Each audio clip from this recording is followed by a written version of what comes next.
भारत के सबसे बड़े सूबे उत्तर प्रदेश के वर्तमान मुख्यमंत्री योगी आदित्यनाथ फुल कॉन्फिडेंस में नजर आ रहे हैं। 2032 विधानसभा चुनाव में क्या होगी भारतीय जनता पार्टी की रणनीति। सीएम योगी आदित्यनाथ ने किया बड़ा दावा।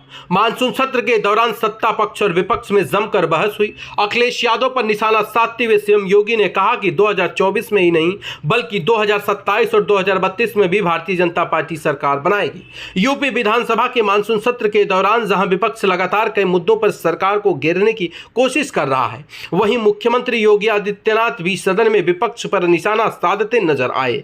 इस दौरान उन्होंने बड़ा दावा करते हुए कहा कि हमारी सरकार सिर्फ 2024 में ही नहीं बल्कि 27 और 32 में भी दोबारा बनेगी। दरअसल सदन में सत्ता पक्ष और विपक्ष में तीखी बहस देखने को मिली, जहां एक ओर सपा प्रमुख और सदन में विपक्ष के नेता अखिलेश यादव ने कई मुद्दों पर सरकार के सामने सवाल खड़ा किए, वहीं वर्तमान मुख्यमंत्री योगी आदित्यनाथ ने बाढ़ और सूखा पर चर्चा के दौरान विपक्षी दलों के नेताओं को जवाब देते समय विपक्ष के नेता अखिलेश यादव पर तीखा हमला बोला और आने वाले समय में भी भारतीय जनता पार्टी की सरकार बनने का दावा भी किया।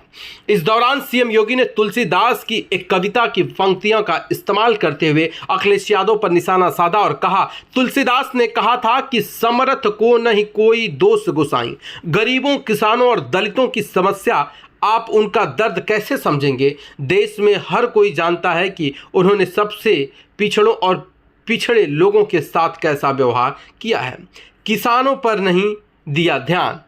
सीएम योगी ने आगे कहा कि महान किसान नेता और भारत के पूर्व प्रधानमंत्री चौधरी चरण सिंह का मानना था कि देश के विकास का रास्ता गांव की गलियारों से होकर गुजरता है।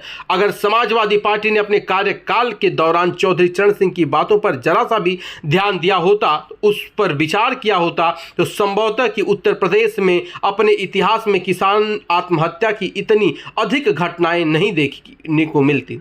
जनता को बीजेपी पर है विश्वास। विधानसभा में बाढ़ और सूखे को लेकर गोरखपुर के जल जमाव के मुद्दे पर उठाए गए सवाल पर अखिलेश यादव को जवाब देते हुए सीएम योगी ने कहा, विपक्षी दल के नेता के बयानों पर गौर करें तो इससे साफ होता है कि 2014, 2017, 2019 और 2022 का जनादेश जनता ने यूं ही भारतीय जनता पार्टी को नहीं दिया है। क्या होगी 2024 लोकसभा चुनाव को लेकर समाजवादी पार्टी के संरक्षक उत्तर प्रदेश के पूर्व मुख्यमंत्री आदरणीय अखिलेश यादव की अगली नीति, यह देख